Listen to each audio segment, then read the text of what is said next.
देश को 34 साल से एक नई एजुकेशन पॉलिसी का इंतज़ार था और पिछले 5-6 साल से कई बार चर्चा सुनने में आ रही थी कि नई पॉलिसी बन रही है।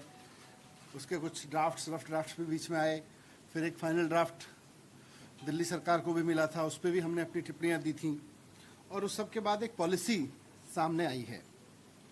मोटे तौर पर देखें तो ये 54 पेज की पॉलिसी है, नई एजुकेशन पॉलिसी। ये एक अच्छा प्रोग्रेसिव डॉक्यूमेंट है, फॉरवर्ड लुकिंग डॉक्यूमेंट है, एक कह सकता हूं मैं, जो आज की एजुकेशन सिस्टम की चुनौतियों को और उसके फ्लॉज को, उसकी खामियों को स्वीकार करता है। आज हमारी शिक्षा व्यवस्था में क्या खामियां हैं, क्या चुनौतियां हैं, उसको स्वीकार करता है और उसके बेस पर क्या होना चाहिए, जरूरत क्या है, उस पर बात करता है। लेकिन इसकी सबसे बड़ी समस्या इसकी यह है कि इसकी दो बड़ी समस्याएं हैं। पहले तो ये पुरानी समझ और पुरानी जो एजुकेशन की परंपराएं चली आ रही हैं, उनके दबाव से मुक्त नहीं हो पाया, उन्हीं के बोझ से दबी हुई पॉलिसी है। तो एजुकेशन के प्रति जो हमारी पुरानी समझ रही है और जो पुरानी परंपराएं रही हैं, उनसे दबी हुई पॉलिसी है ये।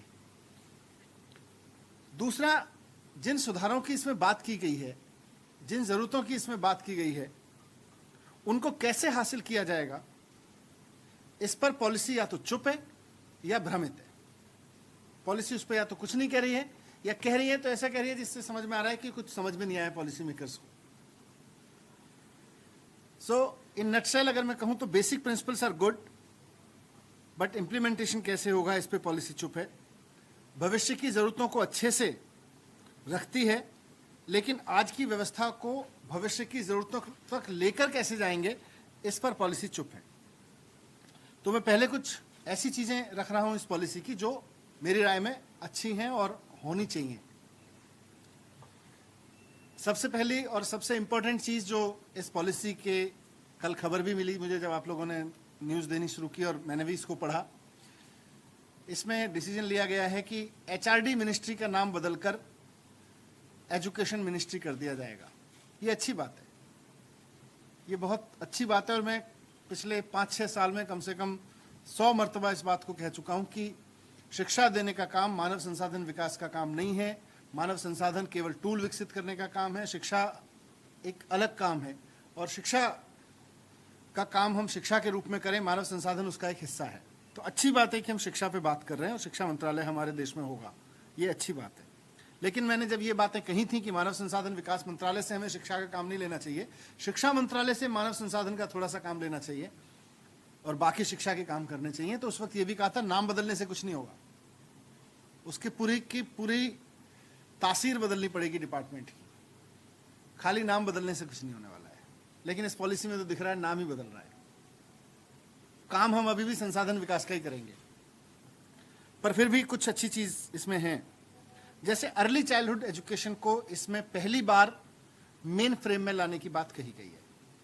अर्ली चाइल्डहुड एजुकेशन का मतलब 3 साल से 6 साल की उम्र के बच्चे, दुनिया के बहुत सारे देशों ने ये स्टडी की है कि 3 से 6 साल के उम्र के जिन बच्चों को अच्छी एजुकेशन मिलती है, सही समय पे सही गाइडेंस, सही नर्चरिंग मिलती है, वो आगे जाके इंटेलेक्चुअली, फाइनेंशियली अच्छा परफॉर्म करते हैं। ये दुनिया में बहुत सारी रिसर्च हुई है।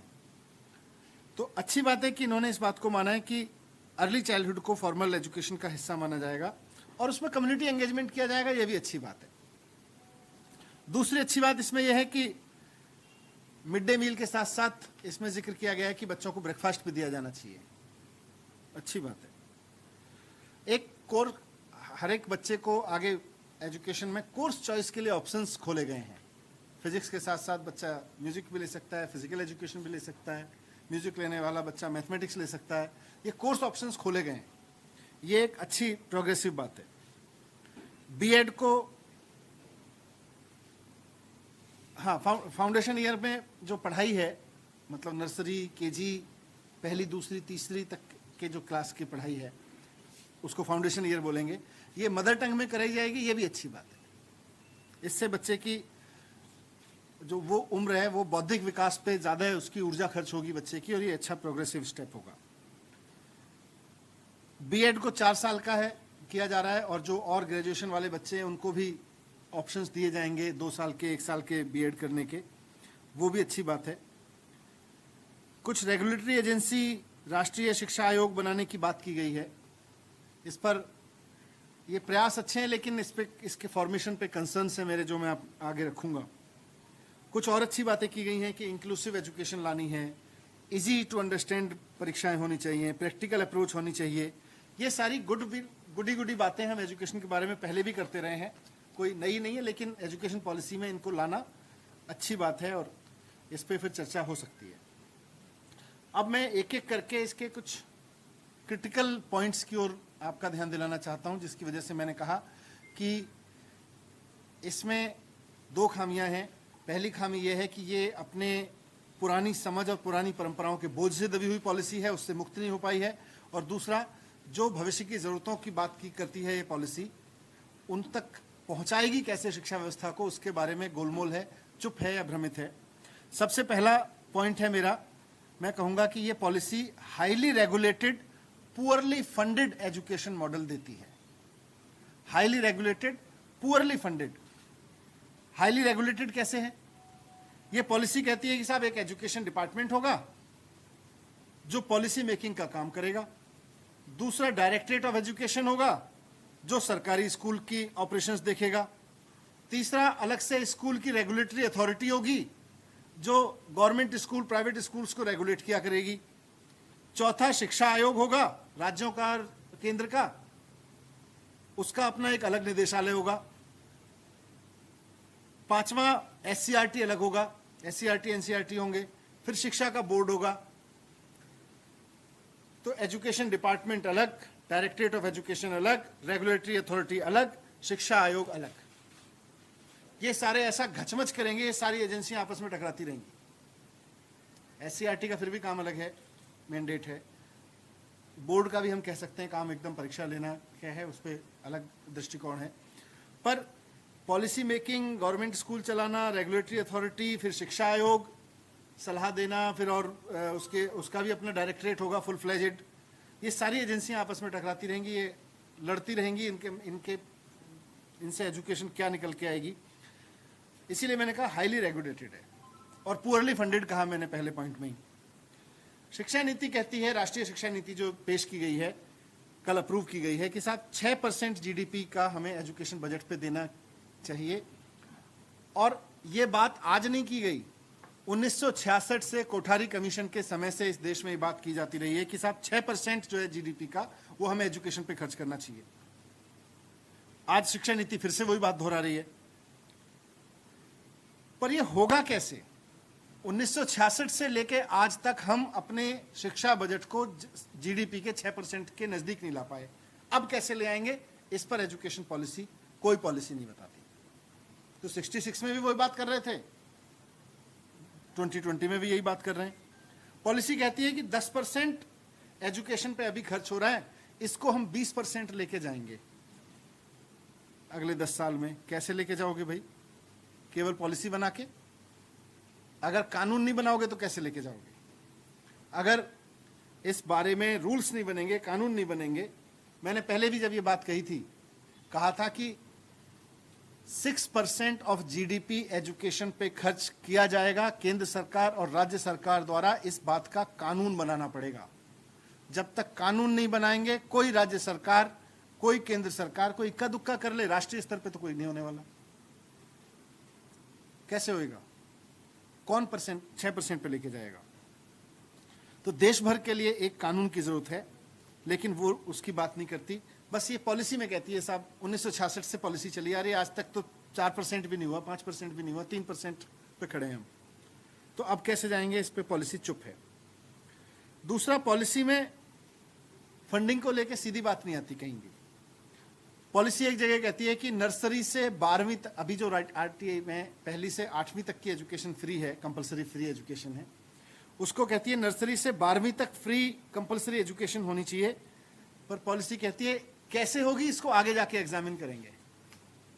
अरे 34 साल बाद पॉलिसी लेके आए, 6 साल आपने पॉलिसी बनाने में लगा दिए, अभी भी आप लिख के दे रहे हो कि हम इसको एग्जामिन करेंगे कैसे होगा, फिर कर क्या रहे थे 6 साल से?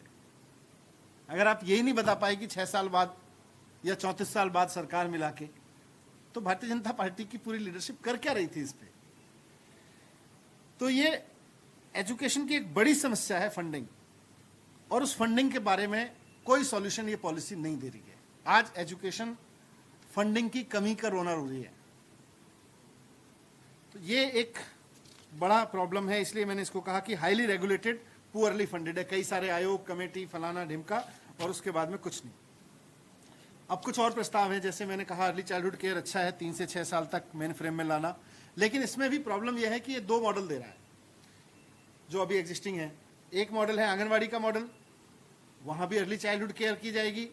दूसरा है प्री प्राइमरी का मॉडल, नर्सरी, केजी वगैरह स्कूल है।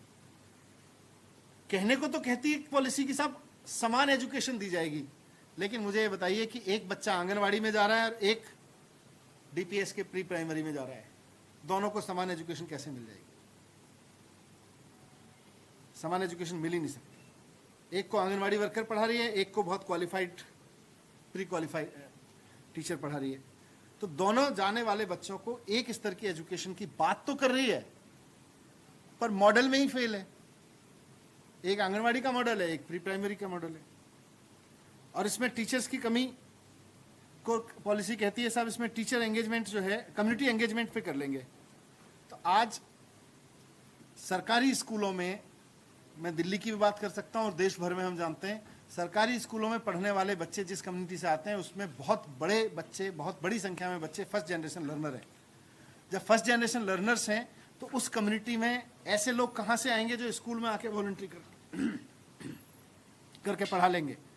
और गांव देहात में क्या होगा? वहां पे भी सरकारी स्कूलों में हम कह रहे हैं कम्युनिटी से लोग निकल के आके पढ़ाने लगेंगे। सारे स्कूलों में आप ले आओगे कम्युनिटी से लोग? तो चुप है इस पे। तो दूसरा ये। तीसरा और बहुत इंपॉर्टेंट चीज मैं कहना चाहता हूं कि क्वालिटी एजुकेशन देना हर बच्चे को सरकार की जिम्मेदारी है। और हम बार बार कहते रहे कि सरकारी स्कूलों का स्तर इतना शानदार कर दो कि किसी को अपने बच्चे प्राइवेट स्कूल में भेजने ना पड़े, तब देश आगे बढ़ेगा। लेकिन यह पॉलिसी सरकारी स्कूलों को इंप्रूव करने की अपनी जिम्मेदारी से भाग रही है। यह पॉलिसी इस पे कोई बात नहीं करती कि सरकारी स्कूल सिस्टम को देश में सुधारा जाएगा और इतना अच्छा किया जाएगा कि लोग प्राइवेट स्कूल पर डिपेंड ना करें, बल्कि इसके उलट यह पॉलिसी प्राइवेट स्कूल एजुकेशन को बढ़ावा दे रही है। इस पॉलिसी का एक कोट अनकोट मैं आपको पढ़ के सुनाना चाहता हूं, क्योंकि ये सबसे इंपॉर्टेंट एस्पेक्ट है। ये लिख रहा है कि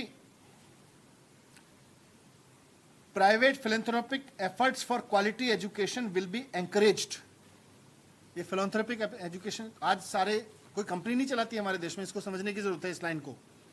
एजुकेशन को जो प्राइवेट स्कूल भी हैं वो ट्रस्ट के तहत चलते हैं, तो फिलैंथ्रोपिक एफर्ट्स ही हैं सारे। तो भाषा में एक फिलैंथ्रोपिक एफर्ट्स हैं, आगे वो कह रहा है कि private philanthropic efforts for quality education will be encouraged, thereby affirming the public good nature of education while protecting parents and communities from usurious commercial practice।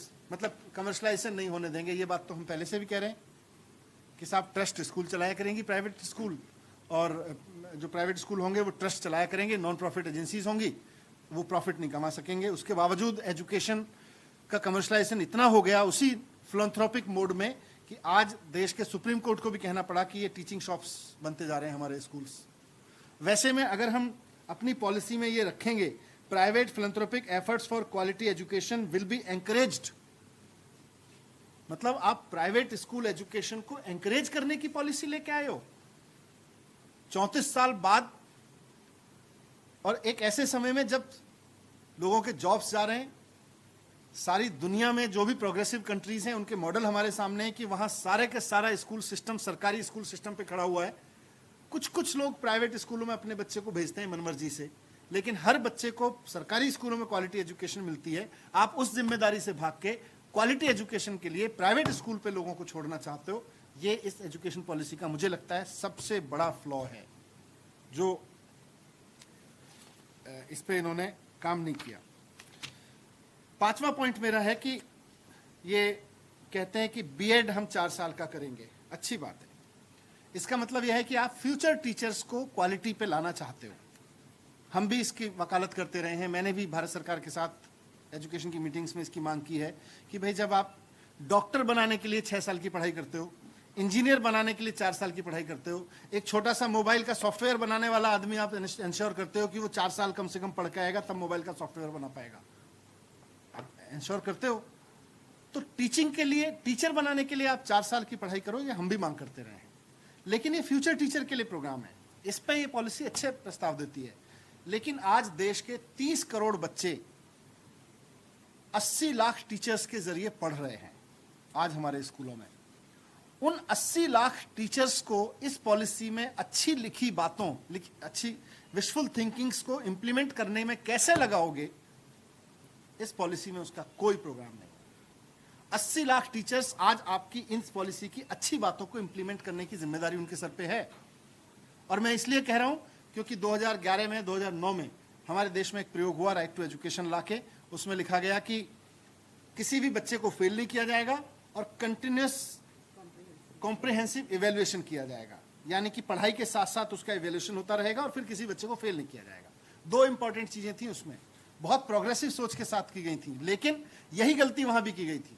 अच्छी चीजें सोची गई लेकिन टीचर्स की ट्रेनिंग पे काम नहीं किया गया, एग्जिस्टिंग टीचर्स की ट्रेनिंग पे काम नहीं किया गया, तो कोई कंप्रिहेंसिव इवैल्यूएशन नहीं हुआ, कंटिन्यूअस कॉम्प्रिहेंसिव इवैल्यूएशन नहीं हुआ और अंत में नो डिटेंशन पॉलिसी एक बहुत बड़ा विलेन बन गई। एक बहुत शानदार आइडिया एक बहुत बड़े विलेन के रूप में सामने आया, जिसको पूरे देश में माहौल बना कि इसको वापस लिया जाए। अगर आप 80 लाख टीचर्स के कंटिन्यूअस उनकी क्वालिटी एनहेंसमेंट पे, उनके ट्रेनिंग्स पर, उनके एक्सपोजर पर काम नहीं करोगे और इसमें लिखी हुई अच्छी चीज़ों को इंप्लीमेंट कराने में उनकी ट्रेनिंग की व्यवस्था नहीं करोगे, आप फ्यूचर टीचर तो 4 साल बाद आना शुरू होगा जब आप लागू करोगे, उसके बाद फिर धीरे धीरे उनकी संख्या बढ़ेगी। तब तक ये 80,000 टीचर्स आपकी इन चीज़ों को कैसे इंप्लीमेंट करेंगे, उसका खाका आपने नहीं बनाया।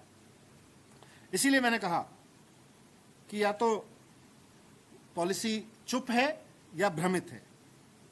फिर छठा पॉइंट मेरा है कि वोकेशनल को प्रमोट करेगी पॉलिसी, अच्छी बात है, हम भी कहते रहे वोकेशनल को प्रमोट, हमने तो वोकेशनल यूनिवर्सिटी बनाई है इस पे, लेकिन आज भी कर रहे हो वोकेशनल को प्रमोट, तो आप फिर आज सफल क्यों नहीं हो पा रहे?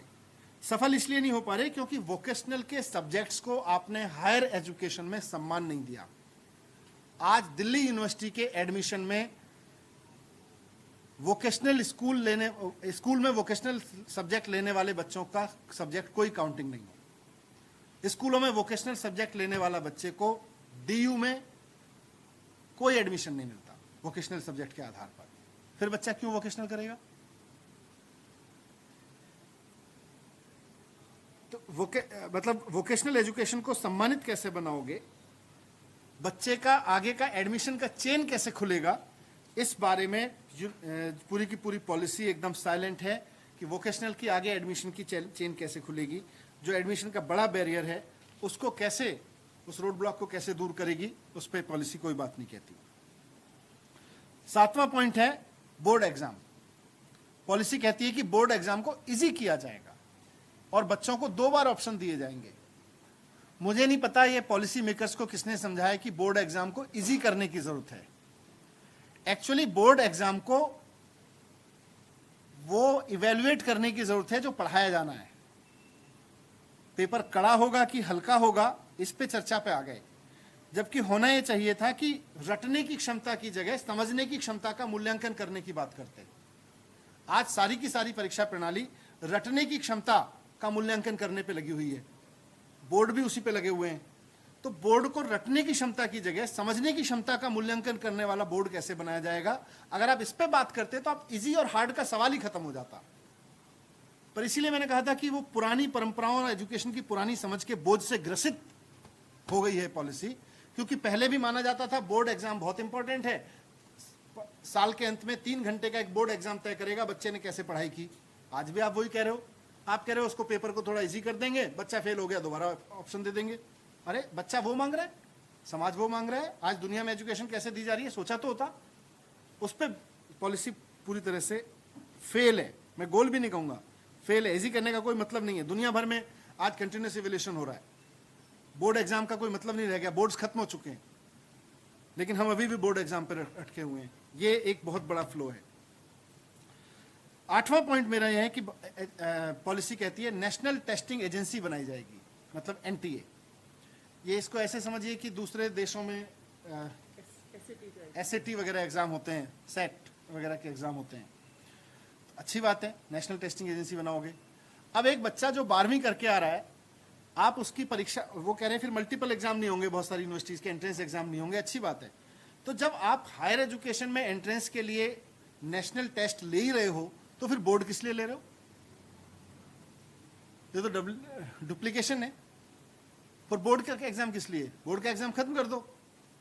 मुझे लगता है इस पर चिंतन किया जा सकता था, पर जैसा मैंने कहा कि एनटीए भी लेंगे, बोर्ड का एग्जाम भी लेंगे, पूरी तरह से कहीं कहीं कंफ्यूज नजर आती है पॉलिसी।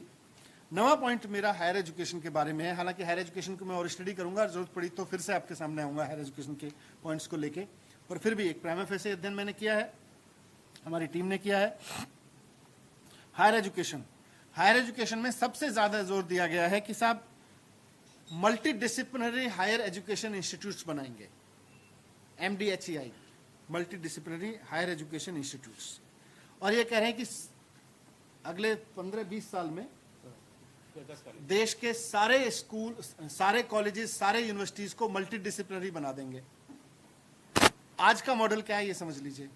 आज का मॉडल है, एक तरफ हमारे सामने दिल्ली यूनिवर्सिटी, जामिया, बनारस यूनिवर्सिटी और देश की बहुत तमाम यूनिवर्सिटीज़ हैं, ऐसी यूनिवर्सिटीज़ हैं, IP यूनिवर्सिटी है दिल्ली की, मल्टी डिसिप्लिनरी यूनिवर्सिटीज़ हैं। उसमें MBA भी कराते हो, इंजीनियरिंग भी कराते हो, इकोनॉमिक्स में MA भी कराते हो, बहुत सारे अलग अलग आर्ट्स के कोर्स भी कराते हो, सब कुछ। आज लेकिन स्पेसिफिक यूनिवर्सिटीज़ भी हैं, DTU भी है, IIT भी है। अब आप क्या कह रहे हो? देश के सारे कॉलेजेस और यूनिवर्सिटीज़ को मल्टी डिसिप्लिनरी बनाएंगे, मैंडेटरी। यहां भूल कर रही है पॉलिसी। दोनों चीजों की जरूरत है, मल्टी डिसिप्लिनरी की भी जरूरत है। आप मल्टी डिसिप्लिनरी यूनिवर्सिटीज और कॉलेजेस को और रिच करो, उनकी संख्या बढ़ाओ, लेकिन ये स्पेसिफिक यूनिवर्सिटीज है, इनको बर्बाद मत करो।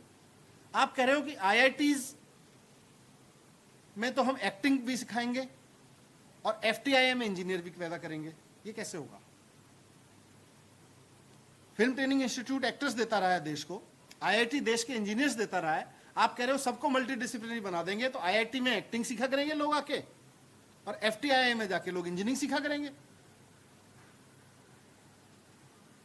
सेक्टर स्पेसिफिक यूनिवर्सिटीज और कॉलेजेस की दुनिया भर में इंपॉर्टेंस है। आज बर्कले का म्यूजिक कॉलेज देख लीजिए, बिजनेस कॉलेजेस देख लीजिए, MIT जैसे कॉलेजेस देख लीजिए, इकोनॉमिक्स के कॉलेजेस देख लीजिए, वो सारे सेक्टर स्पेसिफिक कॉलेजेस हैं। हम पता नहीं किस रोमांटिज्म में आ गए मल्टी डिसिप्लिनरी के, कि सारा कुछ अरे मल्टी डिसिप्लिनरी की अपनी इंपॉर्टेंस है, आप करिए और अच्छा करिए, अभी भी एग्जिस्टिंग है। लेकिन जो सेक्टर स्पेसिफिक कॉलेजेस यूनिवर्सिटीज हैं, उनको तो बर्बाद मत करिए। ऐसा कैसे होगा कि IIT दिल्ली में कल जाके एक्टिंग की क्लास शुरू हो जाएगी और FTII में जाके इंजीनियरिंग की क्लास शुरू हो जाएगी, IIM में जाके मेडिकल की क्लास शुरू हो जाएगी और एम्स में आके बिजनेस मैनेजमेंट सिखाया जाएगा? तो ये तो बर्बाद कर देगा। इस देश में प्रतिभाओं को निकालने का काम किया इन संस्थानों ने, बड़े बड़े सेक्टर स्पेसिफिक संस्थानों ने। अगर हम अपने इस रोमांटिसिज्म में इनको बर्बाद कर देंगे तो कैसे काम चलेगा? ये क्या विजन है पॉलिसी में? ये तो इसीलिए मैंने कहा कि कई जगह भ्रमित है। दूसरा, मैंने BVOC के लिए कहा, एक जगह पॉलिसी बात करती है BVOC की, वोकेशनल एजुकेशन की कई जगह बात करती है, लेकिन आज बच्चा BVOC में नहीं जाना चाहता। हमने भी 9 कॉलेज शुरू किए BVOC के, नहीं जाना चाहता बच्चा, कम बच्चे जाना चाहते। क्यों नहीं जाना चाहता? मैंने पता किया, बोला साहब क्या करेंगे जाके? देश भर में नौकरियों के जो रिक्रूटमेंट रूल्स हैं, RRs हैं, उसमें BVOC की कोई मान्यता नहीं है।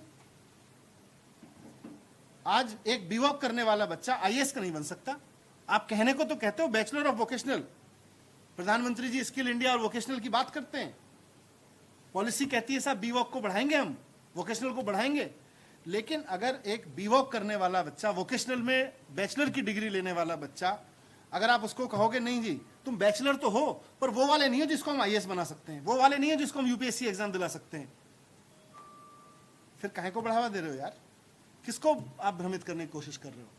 तो BVOC के साथ इंजस्टिस करती है, पूरी की पूरी वोकेशनल स्ट्रीम के साथ में बहुत वो करती है। आखिरी पॉइंट मेरा क्रिटिकल ये है, पूरा का पूरी पॉलिसी में स्पोर्ट्स मिसिंग है। मुझे नहीं पता क्यों, हो सकता है स्पोर्ट्स की अलग पॉलिसी बना रहे हो, लेकिन एजुकेशन पॉलिसी में स्पोर्ट्स का शामिल नहीं होना आश्चर्यजनक तथ्य था मेरे लिए। मिसिंग था। मैंने पहले भी इसका जिक्र किया था जब मैं अपने कमेंट्स देने गया था, आज भी कर रहा हूं। मैंने आपके सामने कुछ अच्छी चीजें रखी, 10-11 पॉइंट्स बहुत क्रिटिकल रखे इसको लेके, जिसकी वजह से मुझे लगता है ये पॉलिसी देश को कोई दशा और दिशा नहीं दे पाएगी, देश की दिशा एजुकेशन को और कंफ्यूज करेगी और कई जगह तो और डैमेज करेगी। करना क्या है, मैं सिर्फ क्रिटिकल पॉइंट नहीं लेकर आया, मैं 3 पॉइंट आपके सामने रख रहा हूं। पहला तो यह है कि अगर आप एजुकेशन को लेकर सीरियस हैं तो आप सबसे पहले फंडिंग को लेकर कानून बनाओ। बहुत हो गया 1966 से बात करते करते पॉलिसी में। अगर हमारे देश में फिस्कल डिफिसिट को लेकर कानून हो सकता है, अगर यह तय हो सकता है कि देश का राजकोषीय घाटा इससे कम नहीं होगा, तो फिर एजुकेशन बजट को लेकर भी कानून हो सकता है। अगर आप एजुकेशन की मतलब आप सरकार का घाटा कितना होगा इसको तय कर सकते हैं कानून बना के कि इससे नीचे का घाटा नहीं करने देंगे, तो आप एजुकेशन का बजट का कानून क्यों नहीं बना देते? इस पॉलिसी में लिखने से बजट नहीं आएगा। आपको बजट का कानून बनाना पड़ेगा कि केंद्र और राज्य सरकार सब की सब 6% ऑफ जीडीपी एजुकेशन बजट पे कम से कम खर्च करेंगी। ये मैंडेटरी होगा देश में। जब तक ये कानून नहीं बनाओगे, इस पॉलिसी में लिखी हुई बातें ख्याली पुलाव हैं। मिड डे मील के लिए पैसा कहां से लाओ? इतने सारे टीचर्स के लिए रिक्रूटमेंट कहां से करोगे? पैसा ही नहीं है आपके पास में। दूसरा, एग्जिस्टिंग जो टीचर्स हैं उनको नेशनल इंटरनेशनल लेवल की ट्रेनिंग दिलवाइए। जब तक आप अपनी 80 लाख टीचर्स को इग्नोर करते रहोगे, उसको इंजस्टिस करते रहोगे उसके साथ, उसको आप नए टीचर्स के लिए अच्छी ट्रेनिंग कराइए, अच्छे बीएड प्रोग्राम चलाइए, लेकिन एग्जिस्टिंग टीचर को दुनिया दिखाइए, उसको दुनिया का एजुकेशन सिस्टम दिखाइए, देश के अच्छे एजुकेशन सिस्टम दिखाइए, उस पर पैसा खर्च करिए, उसको प्रायोरिटी दीजिए। अच्छी चीज़ें और अच्छी चीज़ें दुनिया मतलब जो अच्छे एजुकेशन प्रैक्टिसेस दुनिया भर में हो रही हैं, उनको अगर आप समझना चाहते हैं तो अपने टीचर को भेजिए वहाँ। हमने दिल्ली में प्रयोग सफलतापूर्वक किया और चल रहा है, तो आप उसको पॉलिसी में प्रायोरिटी देनी पड़ेगी। और तीसरा और आखिरी पॉइंट जो मैं मेरे सजेशंस में है कि ये ओवर रेगुलेशन के मोह माया से बाहर निकलिए। हम ये कमीशन बना देंगे, ये डिपार्टमेंट बना देंगे, ये डायरेक्टरेट बना देंगे, वो कमेटी बना देंगे और फिर वो कमेटी बैठ के एग्जामिन करेगी, वो कमेटी बैठ के तय करती रहेगी, इससे नहीं चलेगा। टीचर्स को स्वायत्तता दो, स्कूल इंस्पेक्टर से और उनकी ट्रेनिंग इतनी बढ़िया कर दो कि उसको स्कूल इंस्पेक्टर की जरूरत ही ना पड़े, स्कूल इंस्पेक्शन सिस्टम खत्म कर दो। अच्छा होता कि आज हम जब 2020 में खड़े हैं, हम खड़े होकर कह रहे होते हमने अपनी एजुकेशन पॉलिसी में लिखा है कि सरकारी स्कूल सिस्टम बहुत बढ़िया चलाएंगे हम, और हम स्कूल इंस्पेक्टर सिस्टम खत्म कर देंगे, ट्रेनिंग सिस्टम इतना अच्छा कर देंगे, फंड इतना लेके आ जाएंगे।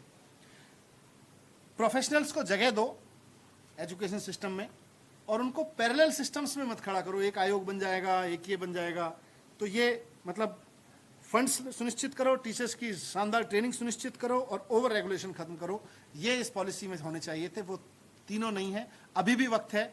मैं रिक्वेस्ट करूंगा केंद्र सरकार से भी और उनको लिखूंगा भी कि आप इसको ठीक कर लीजिए। ये अगले 20, 25, 30 साल के लिए पॉलिसी बन रही है, ऐसा मजाक मत करिए देश के साथ। Thank you.